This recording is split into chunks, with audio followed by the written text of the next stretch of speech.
going to show you a couple of cool tricks with double stabs. I think the main focus that I want to teach is something that you've seen me do a lot, which is where the arms are crossing and I'm doing figure eights and reverse figure eights to move it through, and then all of a sudden you start seeing all these really cool throw combos. And we're going to basically work on the 4 throws as well as getting this technique down. To begin with, I want to start with, let's start with this technique for a second. I'm putting the stabs down because I think it's better to understand with your hands. Basically, imagine that you're touching the inside of the bend of your arm with your right hand, and your left hand goes to the outside, almost like you're cradling a baby, right? This is where we're going to start. We're going to kind of put our hands by the chest, and we're going to create 2 different circles going opposing, kind of like what Bruce Lee does when his hands are moving. It's a very circular motion. This is the motion that we're going to make with our double stabs as well. So once our hands are crossed, left hand's going to go upwards, right hand's going to go downwards, and they're going to be in opposite positions. Then we're going to go, both are going to be out, and both are going to be up. And then once we go up, what I really want you to think about is pointing both palms towards your body as these start to cross down the center. So you're going to notice it's like this elongated circle that goes across through here, and it goes wide, elongated, whoosh, like this. This is the double staff move. Gets a little trickier with the staff though. So now we're going to grab it with our left hand. The left hand, again, is going to be on the inside. It really doesn't matter if it's on the outside or the inside, but we're just going to choose this just to make it easier. Hands are going to be in the center. We're only going to use the left hand now. We're going to keep the right hand open just so you can kind of feel this. So these are going to cross by each other in the same way. Remember, both palms are facing towards your body. And as my left hand gets up and my right hand goes down, it's going to move into a figure eight. It's going to give 2 beats. So again, when we're going up, you're going to notice the thumb's going to cross over once, it's going to cross over twice. And then we're going to drive it all the way down. So it's almost like we're scooping dirt. We're scooping it from down to up. So 1, 2, keep it going until it's pointed down, and then scoop. So it'll look like this. Hands cross, 1, 2, and over. 1, 2, and over. Like that. We're going to return back to here. So until you can get this fluid motion, don't go forward. You'll really want to have this one down first. The next part, the right hand, is the exact opposite of the left. So that means if we're doing a figure eight with the left hand, we are going to have to do a reverse figure eight with the right hand. So we're going to start again. Left hand's on the outside, right hand's on the inside. This time, the right hand's going down. And the scooping of the dirt happens right away. It happens right at the bottom. So we're kind of scooping it with our pinky finger this time. Then we're going to do the same thing. We're going to cross 2 beats, and then we're going to carry it up. So 1, 2. And then as soon as we get to the second one, we're going to make sure that the pinky finger, like the staff, is kind of going up and over, kind of like diving like a dolphin, and it's coming back down. So I'm going to move it out. 1, 2. Up, over. 1, 2, and over.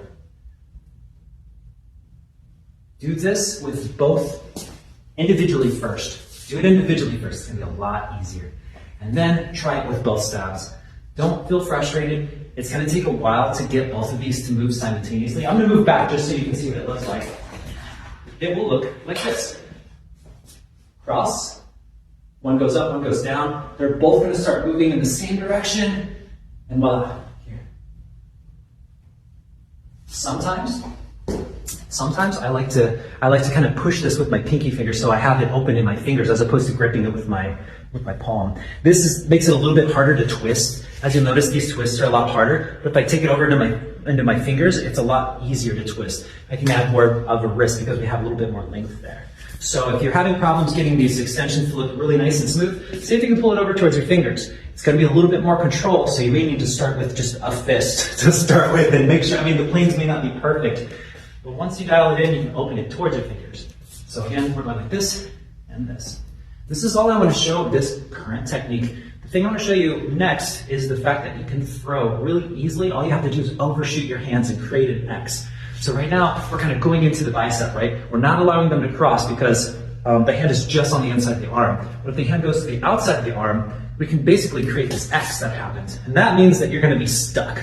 So if we're doing this again, hands to the inside. This time when they come through, I'm going to overshoot. My left and my right are going to go just a little bit further out so then our arms cross like this. And this is where we start to do throws.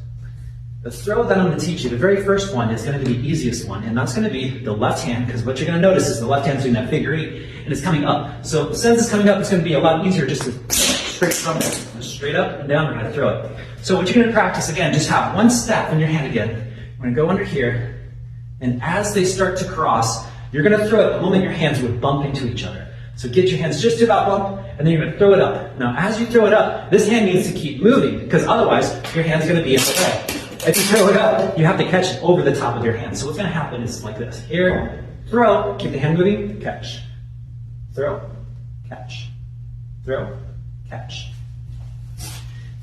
The brain may not want to do this at first. As you're throwing it, this hand may get stiff and get stuck. That's okay, just let it sit there for a second. Just know that to finish the move, they're both going to have to be moving simultaneously. So you may have to go like this to start with, and then move. And then say, oh, okay, got it. This is dope even as a single staff move, because as I'm doing my moves, I can always just throw an arm to add more flair. So cross, catch, cross, catch, cross, catch, right? So this hand can always add a little bit more of an illusion, even if you're doing single staff. If we're doing double staff, again, one more time, now we'll do it with two. We're gonna cross over, and as this comes up, the trick to this as it's coming up is you're literally just trying to lift it, like it's like putting the staff in your palm, twisting it, and lifting in the air. So it's like twist, lift, and then you open it up. And then the hand moves out of the way, and you grab it. The other direction to this is a little bit trickier, and usually you do it in a combo. So like, the moment you throw it here, the next part is this is going to go the opposite way. So first start with just the left hand. Keep the right hand empty. And just practice going counterclockwise, clockwise, counterclockwise, clockwise. Then you're going to use the other hand. You're going to do the same thing. This time you only throw it when the hand's about to cross. So counterclockwise here. And the staff is going to have to stop and change direction because we're going the opposite direction. And then clockwise. So spin it in a circle like this. And then what do? You add the stop to it. Counterclockwise, clockwise. Boom, boom. The reason why we don't do this move to start with is because it's very hard. It's not impossible, it's very hard to do the second move if you're in this rotation. Because as this hand is moving, what you're gonna notice is it'll naturally want to go counterclockwise. But to move it clockwise, you're actually going against the spin. So you have to start here, and then you'd have to twist it the opposite way. So did you notice how I had to stop the motion and then twist it this way?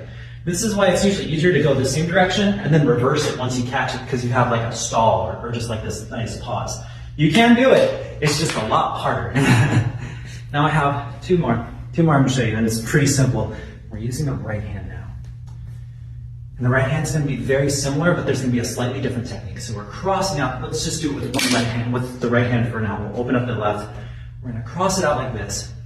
And before, we would throw the staff when the hand is underneath. But if you notice, this hand is going down. So if the hand is going down and we open up our hand and we throw it, it's going to shoot down. So what we really have to do is the moment our hands slowly start to catch up with each other, you're going to lift your hand just slightly before you let go. So this does have a slightly different feel because it's going to be right before these touch, they're both moving up. So it's going to be like stop and lift like this.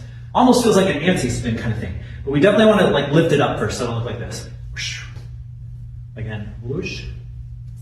And one thing you can practice is just palm towards the sky, keep this hand kind of close under the wrist, and just see if you can just practice getting a throw from a half rotation from here to here. So palm towards the sky, throwing it before the palm reaches towards the ground, and catching it. And then you do it with both hands, and again, you want to get the left hand to cross to it, so cross through and grab, cross through and grab. I find this is a little bit harder to aim to when I'm throwing it. I just think the shift in direction, that sudden shift, sometimes takes a little bit of work. So if it's slamming on the ground or if it's flying all over the place, just remember you're going one direction and then you're changing it at the last second. So there's a little bit of coordination that happens there. And of course, the last move is the opposite.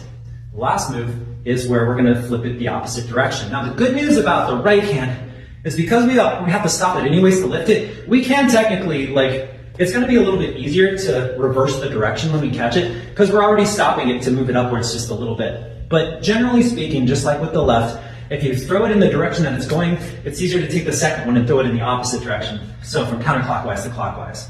So we're going across like this, and I'm just going to go with the combo, the original combo. So you're going to do the first move with the right hand that we just worked on, grab, and then you're going to twist it and you're going to get ready. As this one comes back through, you're going to rotate it the opposite way and catch. Now, all of these will require you to be able to catch a throw. So you have to throw all directions with your hands. But what this does is it opens up all the throws, counterclockwise and clockwise with both hands. And then you have really cool combos that you can just put together just with those throws alone and that combo. So I hope this helps. I'll give just a quick demonstration of how it looks in flow. And with that said, comment if you have any questions.